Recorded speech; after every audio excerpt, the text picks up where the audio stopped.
do you compare your looks or your hair or like the way you do your makeup or like the jewelry you own and the jewelry they own or the bags you own and the bags they own or the clothes and the way you dress and how casually you speak and how properly they speak and every little thing, like literally every little thing.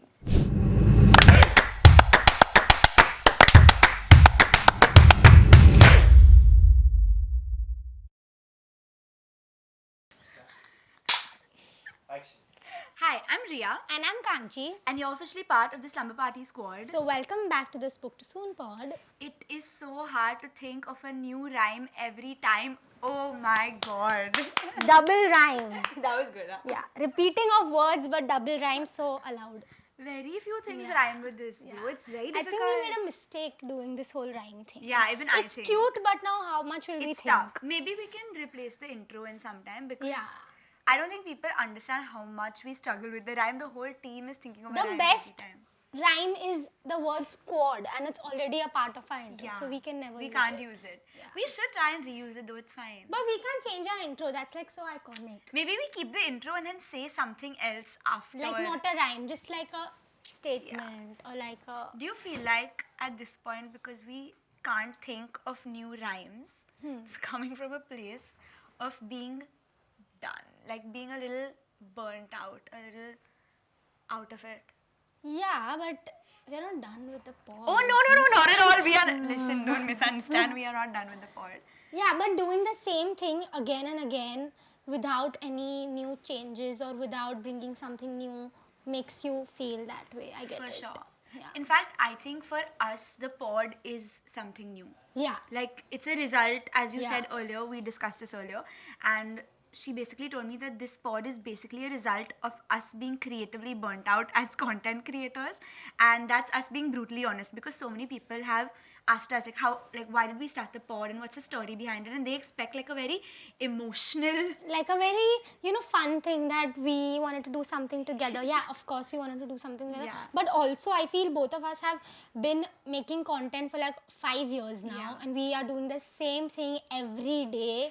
Get up, make a video, edit it, post it, make a brand script, send it, approval, reshoot, do it again, upload it, YouTube video every week. I'm tired listening to you. Yeah, that might sound fun. It is a fun thing to do. Like, we love content. But after a point, I think we both were in a place where we were like, I think there has to be something new that's coming to the table, even for the audience and even for our creative juices to flow. For sure. Right. Because I was bored doing the same thing. I agree. And also, it feels so repetitive. Like, when you do the same thing, some days you wake up and you don't know what to do different. Like, you want something to look new, you want it to feel fresh.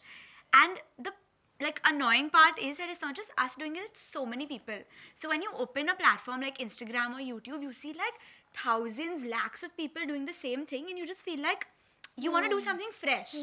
But where do you get that fresh from? Yeah, like even if you see a trend, everyone does a trend the same way. But you still want to try and do it in your way that people say, okay, she has brought some twist to it. But how many times will you bring a twist, honestly? For sure. Like, if you're posting, say, even like every alternate day or like 4 times a week or 5 times a week, still you need some new thing happening every few months. Like, I think I especially have noticed this in me that there was a time when we were just making dance videos, like in 2020, 2021, maybe till even 2022 starting, like every day there was just a dance video. Then I only started, like, my dance started reducing in quality. Like, my dance became bad and I accept it. Like, I was not a good dancer that time. At my peak, I was very good, but when I started doing it a lot, the quality was going bad, and people were like, okay, this is the same thing again, the same 5 steps in a different song, do it over and over. That's when I thought that, and even people told us that, I think now you need to widen your avenues into something else, like something else that's you. What else speaks to you as a content creator? And every few months this phase comes with me, that I feel that now it's time for me to do something new and switch it up, even if it's doing something that I've never done. Like, just try it out and see, is that my thing or is it not? I agree, honestly. Like, I feel like sometimes what happens is that someone tries to do something. For example, for us, we tried to make dance videos, and because it worked out and the audience was like accepting it well, we thought that was our perfect way to grow. And then we didn't actually try anything else, which is fine, honestly. But what happens is you get a little complacent. Like I felt that with me, where I felt like if this is working, I'll keep doing it. But if you keep doing the same thing, after a point, it does get old. It does get old, and even your audience will feel like, okay, how many times will I watch this? Yeah, like show us something new. Yeah. But then also something that I faced a lot was that I started as a dancer, right? So now, as a human being, I have 100% like surety in my dance capabilities, but I don't have that much surety in me as a personality, maybe. Like even growing up, even like understanding myself, I always knew that if there was a way I could win an audience over or win people over, it was through my dance. So even for me, I was like, what more can I do that will make people like me? Like I felt like that was my strength. So that's what I have to lean on. So I understand trying new things, and obviously even both of us have tried a lot of things, but then you hit a wall sometimes. Like when you're into like comedy and stuff, you feel like you can talk about anything and you can like bring in new like topics and you can talk about things that are trending in the world. But as a dancer, your strengths only take you that far. Like, that's true. And also only till a certain age. Like how long will you be able just to dance like that? Like your body's gonna change. You're not gonna be able to dance the same way.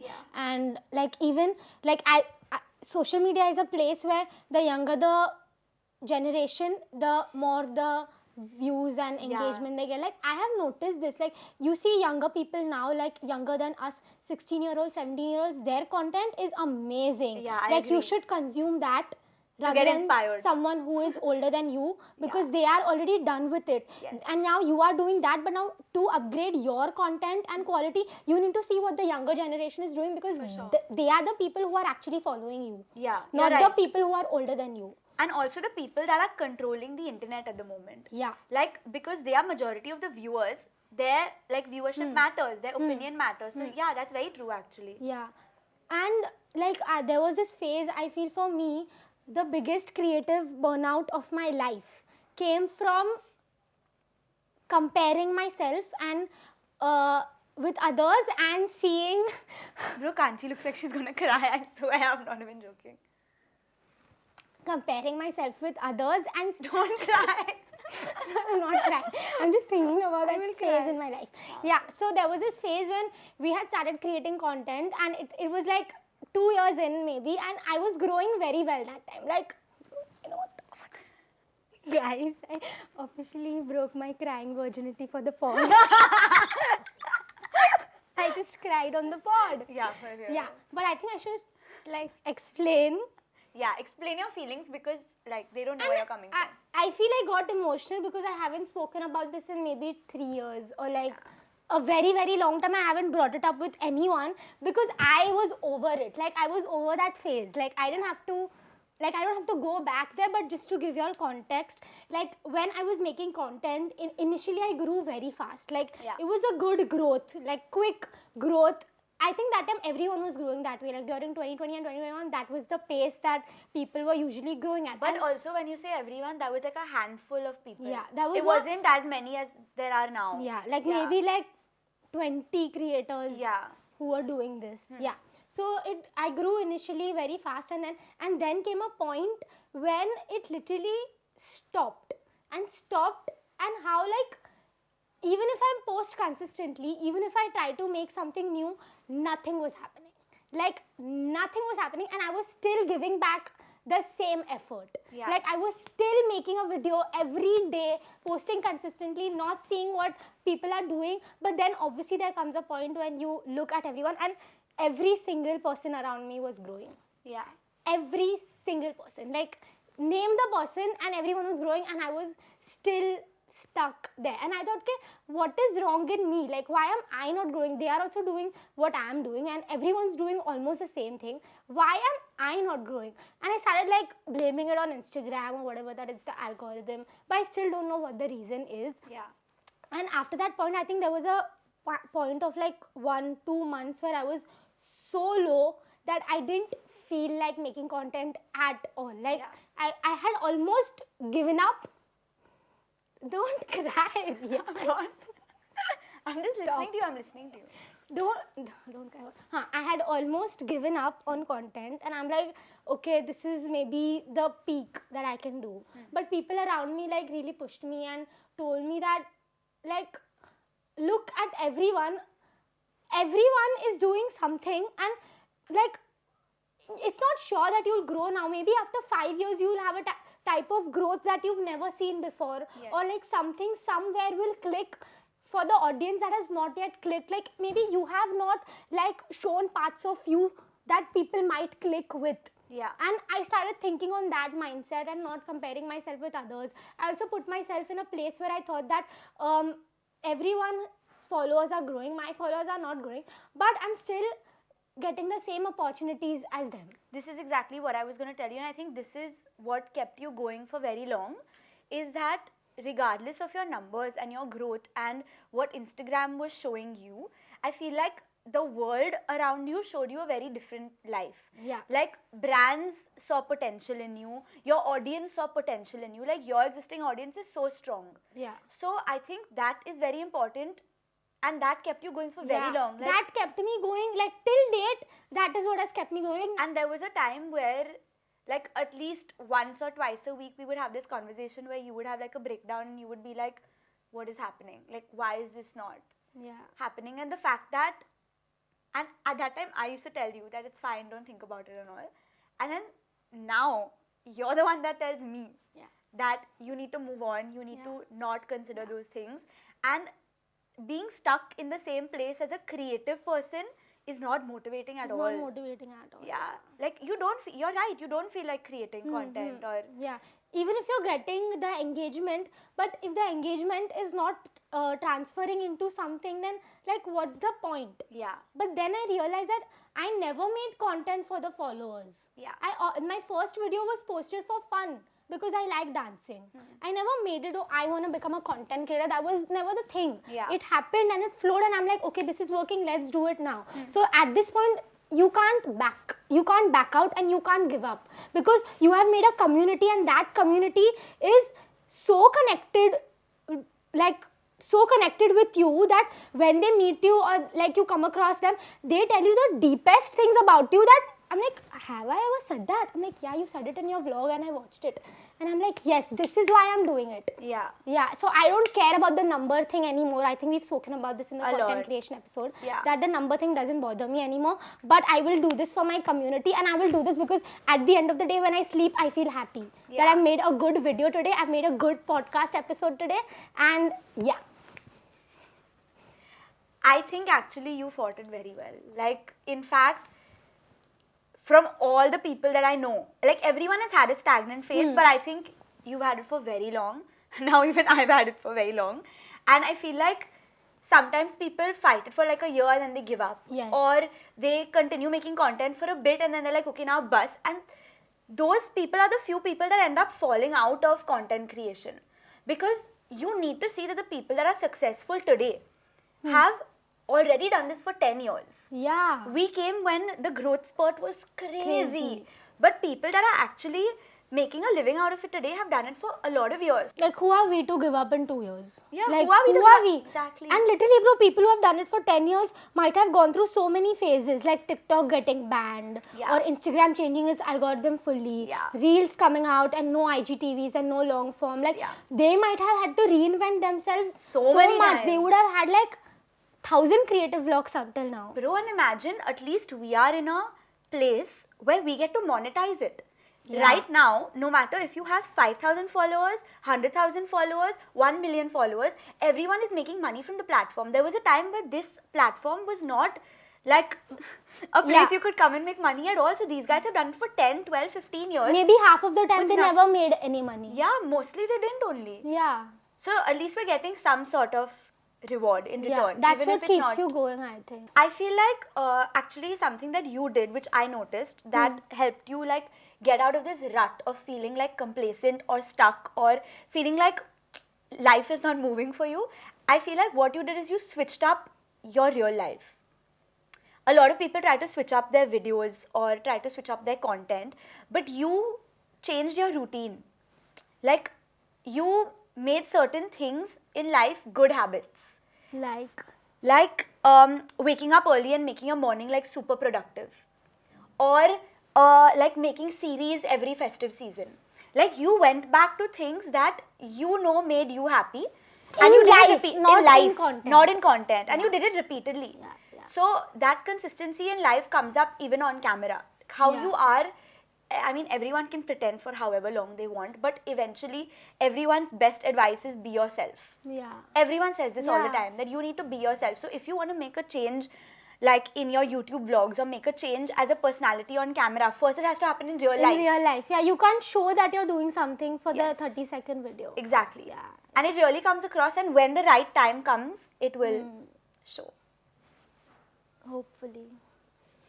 Do you think it's easier for us to get complacent because there is no one really challenging us? Like, there's nothing testing us or sitting on our head. That's in our hands. If we want to do something new, if we want to learn something, if we want to test ourselves. Like with this pod, we've learned so much. We are so out of our comfort zone. The first few episodes, we were struggling. So like, I just feel like if you don't do that for yourself, at least for us, now see, there is corporate creative people, then there's creative people, there's people who report to other people, there's freelancers, there's so many different ways you can go about this, right? But for us, we don't have a boss sitting on our head telling us that tomorrow morning wake up and be productive. That's so true. Like, I think we do, like, we are our own bosses. Like, no one tells us that today I want like 3 reels done and edited. Like, maybe your manager will tell you, but that's also like the work stuff. Like, no one's like organically going to push you and tell you that you need to do this in a day, and it better be done. And it better be done nicely. Like, we are our own judges. Like, we'll only say, oh, this is a video and I love it. No one else is going to like review it and be like, no, this is not it. Don't do it. So I think that also like makes us, as you said, complacent. Like, we don't care. Like, okay, I'll do what I want. And if it's not good, okay, fine, I'll do it later. Like, no one's forcing me to do it again. This is very difficult, actually. Like, I struggle with this a lot, where I feel like sometimes I need feedback. Like, I make something and I'm like, I'm not sure how I feel about it. You want someone with some sort of experience or knowledge, or even forget it, like even just an audience to be like, yeah, this is nice. Or like, no, change the font. You need someone, some eyes. You need like, you know, but at the same time, if I feel like if I was working for someone else, okay, and they asked me to come up with an idea by 6 p.m., I would struggle. Like, I don't know how creative people work in corporate fields. Yes, because they have to meet so many deadlines and timelines. And still be the most creative self. Exactly. And if you don't get an idea, then you're doing your job wrong. But ideas don't flow on timelines. I feel timelines don't work for creative people. Thank you. Like, you can't put a timeline on an idea for a video. Like, even though obviously now you have to work according to it and you have to get the video up, you need to get the idea. But you can't expect that to be the best idea ever. Yes, I agree. Even when I'm scripting for brands, sometimes they'll be like, please send this tomorrow by 12 p.m. And I'm like, I need to think of something. Like, send me the brief, give me some time, let me think of the best possible thing. And then because they don't wait, sometimes the result is like mid. The mid idea goes away and then the video is mid. When you knew that maybe you could have done something if you had a few more days. So I feel brands also give us a lot of creative blocks in the sense that if you're working on 4 to 5 brands in a month and everyone has one particular product and you need to make a concept or a script for that, then you will think of one thing. Okay, for this brand, this is my idea. Now, how will you try to do it in 5 different ways for the 5 different products unless they've given you something? Like, it's very difficult. It's very difficult. And also, I feel like we are always under pressure to deliver very well because it's a little intimidating, at least for me. I mean, obviously I'm so grateful and I never imagined this life for myself. Like, I'm not complaining at all, but I feel like it's a little intimidating to work with some of the biggest brands in the world because, as I said, we don't have anyone checking on us. Like, we really want to deliver high because we feel like they're paying us, they're coming to us, they're trusting us, we need to deliver for them. So when they kind of put you on timelines and they restrict your creativity, I feel like telling them, please don't waste your money. Like I feel like my idea is mid, maybe it's not the best thing. yeah, it's not the best thing for you. Or like I feel like sometimes they want to go with a particular concept because they don't really understand influencer marketing. I to feel this for sure, that they don't understand only what will work for them. They try to make an ad. So I feel like telling them that if you're making an ad, you'd rather not do this campaign, because they're just wasting their resources, they're wasting money, and then I feel like they expect more from me and I'm not being able to deliver. And that's because they're not letting me creatively explore. Yeah, I think all of this comes down to the timeline thing only. If there were no timelines, I think everything would be sorted and everyone would deliver the best video. But then that they also, could. if we are not bound by timelines, Then it's what- like, yeah. chalega, just do whatever you want, Yeah, whenever yeah, you want. Yeah, it's a tough situation It's to very be tough. in. Also for people who are not in the creative field, not artists, not doing anything creative, like are in like fields where they are studying like throughout the years, or they have to give exams, or they have to appear, or they are doing law, doctor, something like that. So these people, they are constantly being tested. Yes, they are or being challenged. challenged. Tomorrow is JEE. After that, next year is this. Like level by level, you have to like keep going up. Yeah. But a creative person is not going up level by level. Yeah. Like there's nothing that, okay, now next month is my challenge that I have to give the best video ever. No, Yeah. who's challenging me? No And one's there challenging is like, yeah, you're right, there's no set pattern.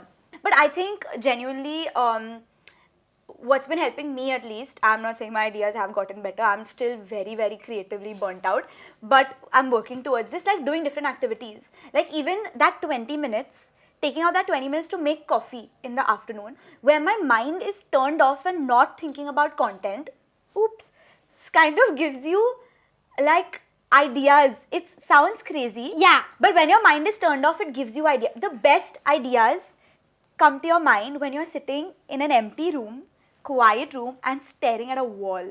Or like for me, the best ideas came when I did this high rock simulation.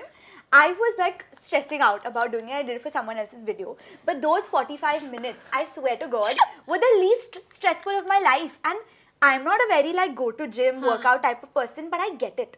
Like when your body is physically functioning and like when you're focused on like maybe doing like 50 squats, you're not stressing, you're not overthinking an idea. It really works. Like 20 minutes of making matcha in the day, or maybe just sitting in your balcony for you. Just that quiet time. This is so true, because you never get ideas when you're like constantly at it. Yes. Like one after one, this. Yeah. You are like, you're gonna be burnt out. Yeah. I think you need that downtime, or that like a break. Every now and then you need a break, For bro. sure. For creative people, so for sure. Like for their mind to flow better. Like I think all my best ideas have come from random things. Yeah. And from like random moments in my life and random places I've been to. Yeah. Like matcha was also like, I tried it once and I know this was gonna come. What my laugh? Yeah. I never knew about matcha, but when I got to know and I tried it for the first time, and then I had it and I then actually saw someone make it and I learnt it, then I thought, wait, what if I do it? This will be a new idea. This will be something new. Yeah. And after that I started doing it every day, and I started every time doing it in a different way. Yeah. So it kept building my creative juices. Like, And it was also something you liked in life. So you enjoyed the drink also, and you Yes. documented it also in a different way. Yes. And I also feel that I have noticed every time I go on a trip or I go for a weekend somewhere, after that I'm my most productive and my most Yes. creative self. The I week agree. after that. Yeah. Like right now also I went for a 2-day break, and after that I was at it. Like I was like, this done. And I was constantly getting new ideas to do new things. Yeah. So I think when you're stuck in the same environment Yes. the whole day, or even for the whole week you're doing the same thing, you're not going to be creative. I think you need to keep switching it up I in agree. some way. Like Environment change- actually plays a huge Yeah, role. yeah. Yeah. Like I think even you have said this, that when you're sitting at home you're very lazy, but Yeah. suppose you want to go to a cafe and edit your video, then you feel more productive. ASAP I get it done. Yeah. Like something about your environment makes you very relaxed. Comfortable. Yeah, very comfortable, very relaxed. And I think when you're traveling, actually for us this happens a lot. We make so much content because we feel like we are in a new place, we're in an uncomfortable place, we're like getting to know things, and we want to document as much as possible. What I was going to say earlier that I now remembered is that for me, what is very tiring and what is a very, very big part of our job is social networking.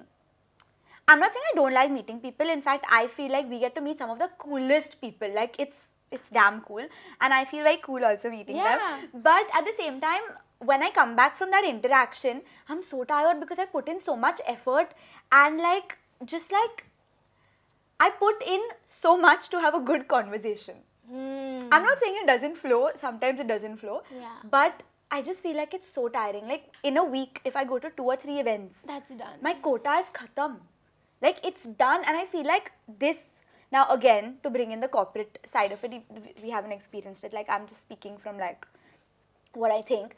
Like my friends that work in these companies and stuff, by the weekend, like by Saturday, they need to meet like a big group of people. They need to go out, they need to party. That is their downtime.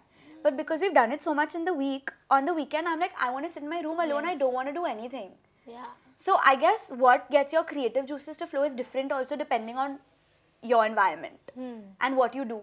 And I also feel like when you're going through a creative block, there are so many things that can happen to you. Like obviously, number one, comparing yourself. Yeah. Number two, like when you're going to an event and you feel like you don't belong there. Like you're not worth it to be there. Like you shouldn't be here. Like who are you compared to all of these people? Listen, I had a whole phase where I didn't go to events and like it's because I didn't feel good there.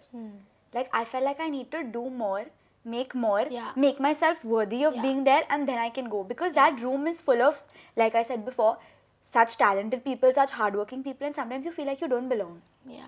Even when you hear conversations with some people and everyone's talking about something but you can't relate to it at all. Yeah. I'm like, bro, I have not experienced that. Like they are in a different league and I am in a different league. Like I don't relate to what you've said. Like that time you feel that. Okay, am I doing enough or am I not doing enough or am I like this only? Yeah. You know, you always ask me like, why are you so lost? Or like, why do you not know what's happening on the internet? Or why do you not know a certain content creator? And for me, I think it comes from a place of comparing myself a lot. Like I've been in that place where I've doom scrolled and seen everyone and everything on the internet. And I've been in a place where I don't recognize myself after a point because you get into this rut of just making videos. And then because I want to better my videos or better my personality, I'll watch these other people. And subconsciously, I take one trait from each person and try to incorporate it in me. But the point is, you're supposed to be yourself. You're supposed to do what comes naturally to you. Yeah. That's why I don't look at people because I know if I consume other content, it will only mess with me. And I will only end up comparing myself, like not even like my personality, like random things. Like do you compare your looks or your hair or like the way you do your makeup or like the jewelry you own and the jewelry they own or the bags you own and the bags they own or the clothes and the way you dress and how casually you speak and how properly they speak and every little thing, like literally every little thing. I think you, and at that moment you don't realize what you're comparing yourself with, but later subconsciously you realize that was playing in your head behind and that somehow you connected the dots and now you are feeling that particular feeling. Yes. For me now, I come up with my best ideas in the randomest places, like at the randomest times when it's least expected.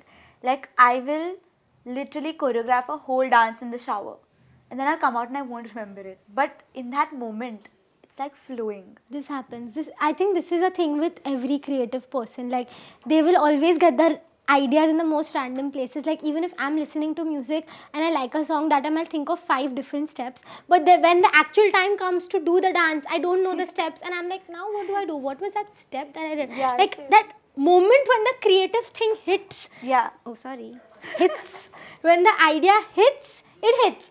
But then if it's gone, it's gone. Like it's not coming back the same way. Yeah. Even if you get like a concept in your mind, okay, this is my concept.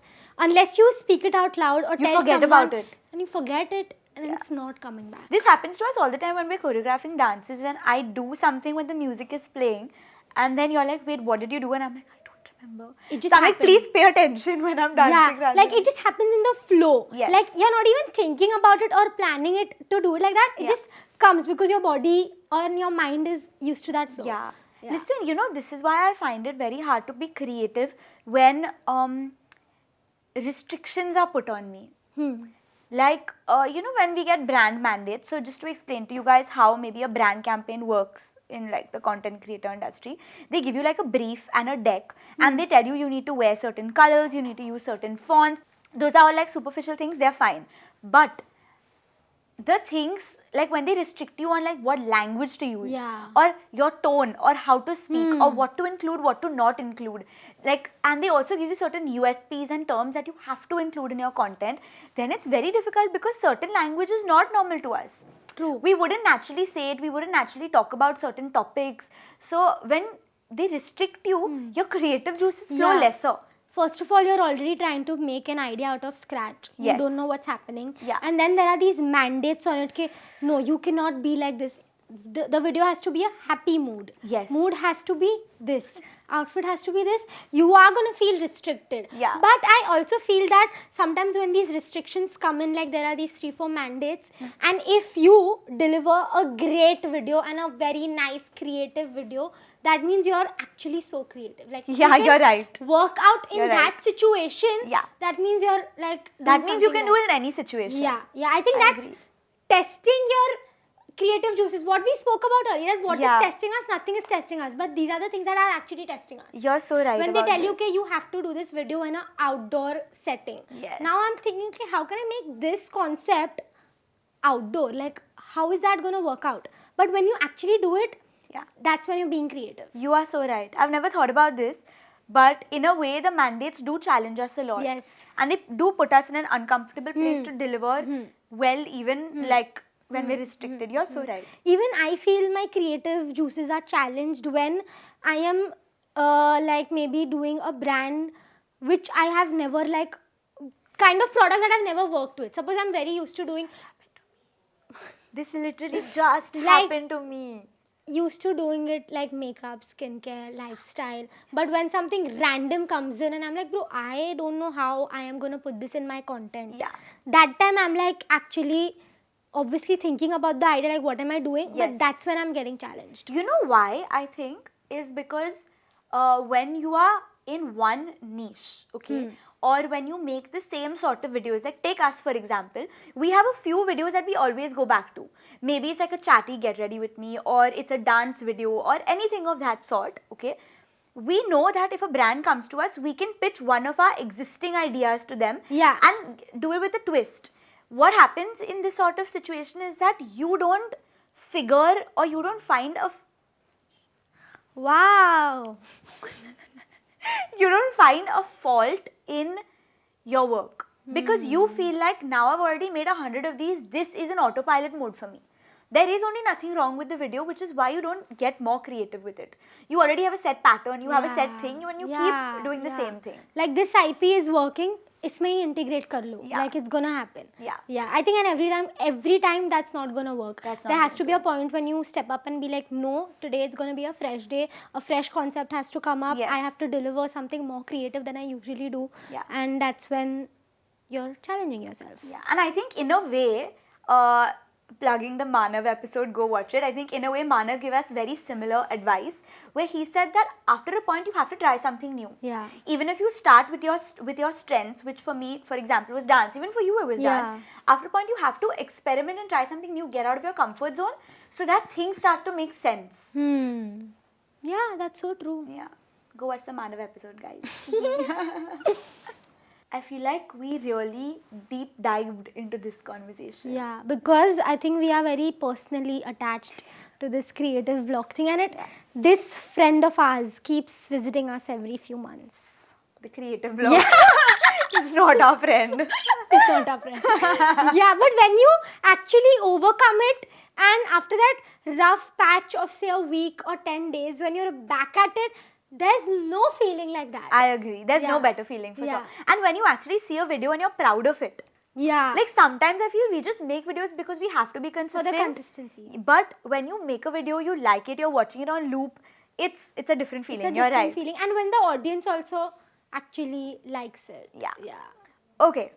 Now, to our favorite part of the video. RheChi Recommends. Yes.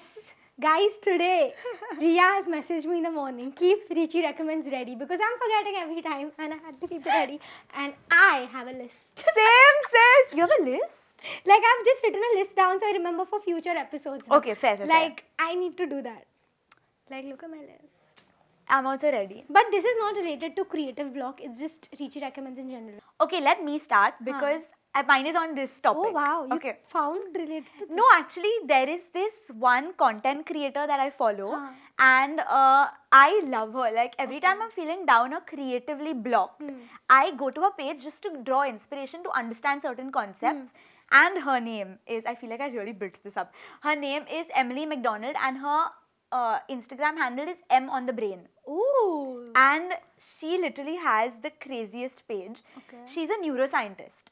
And she basically translates like very difficult concepts into like lay language so that you and I can understand certain activities and brain functioning of ours that happen for certain reasons. Wow. And she explains like things that are so helpful for us in our daily life. And honestly, this is not only for creative people. This is for even people that maybe sit behind a desk and like sit behind a screen for hours. She will explain to you procrastination. She will explain to you why you maybe, how I brought this up earlier, you forget a certain thing in a certain room. Because like your brain chemistry changes when you enter a different environment, which is actually why we feel better or more productive outside. Bro, that's so true. She explains to you how you shouldn't have restricted goals or like maybe like there's a whole video on this and I found it so interesting on why manifestation boards and like mood boards or vision boards work, because you shouldn't limit your goals. Or if you like, you know, do you sometimes feel this, that when we have a certain dream or we want to achieve something and we plan it out, like we plan out every single detail, it doesn't happen. Yeah. When you go with the flow is when it happens. And she tells you exactly why planning out every dream or goal of yours is an issue. She will explain to you why your brain works a certain way, and I just love her page. Wow, bro, I think I really need to like see her videos. I'm like actually really interested. Yeah, she's very cool, and the way she explains it to you makes you want to change up your life. It's Wow, very bro, interesting. this is like fun. Okay, mine is really not so deep. Mine is very fun and very nice. I think you'll all know Sabrina Carpenter, but if you know her from her OG acting era, when she was an actor, and if you watch the movie Work It, then you're a true dance girly. I You have not? I have. Is it on Netflix? Yeah, I've seen you Work watch It. it. I've You seen watch Work it. We've spoken about this. Yeah. So this Long movie ago. is so fun, and like she is not a trained dancer, or she does not know how to dance, but she has to appear in this dance competition. She has to learn how to dance like from scratch, and she's trying to build a whole dance team. I know, And I she gets a remember. choreographer on board. She falls in love with that guy. Yeah. And it's a whole high school drama, but also like for a dancer, if you watch this movie, you're gonna enjoy it so much. Like a dance musical, that kind of. Listen, I vibe. also love, like I love any dance movie, but I also love Step Up. Oh, bro, that's iconic. I love Step Step Up. Up is too good. Where do you watch Step Up? It's not there anywhere. I've not seen it on I haven't any seen it really, platform. no. Yeah.